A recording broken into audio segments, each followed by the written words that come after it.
ওর নাম রাজিবুল ইসলাম। আজকে কোথা থেকে এসেছো? হাসনাবাদ থেকে এসেছে রাজিবুল। আজকে খুব সুন্দর একটা দারুণ এইচপি ভিক্টাসের ল্যাপটপ নিচ্ছে, যেটা একদম হায়ার এন্ডের লেটেস্ট মডেল, দারুণ দারুণ কনফিগারেশন, কি অসাধারণ।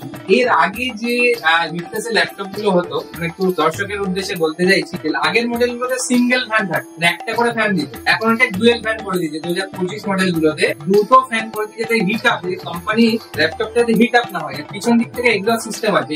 এখানে বড় একটা হিট আপ সিস্টেম আছে, আর 16 ইঞ্চি ডিসপ্লে দিয়ে আছে। দারুণ একটা মডেল, ওয়াও, পুরোটাই মেটাল বডি, যেমন লাগছে অসাধারণ একটা ম্যাজিক। আচ্ছা, ব্যাকলিট কিবোর্ড আছে, RTX এর গ্রাফিক্স দিয়ে আছে, 6GB OC, সবকিছু দেখিয়ে দেবো তোমাকে। আর i5 এর মডেল আছে। তো দর্শকের উদ্দেশ্যে রাজিবুল কিছু বলতে চাইছো? হয়তো লজ্জা পাচ্ছে, সবাই আসবে নিবেদিনে এবং এরকম একটা এইচপি ভিক্টাসের মতো ল্যাপটপ এবং নিজের মনের মতো ল্যাপটপ নিয়ে যাবে।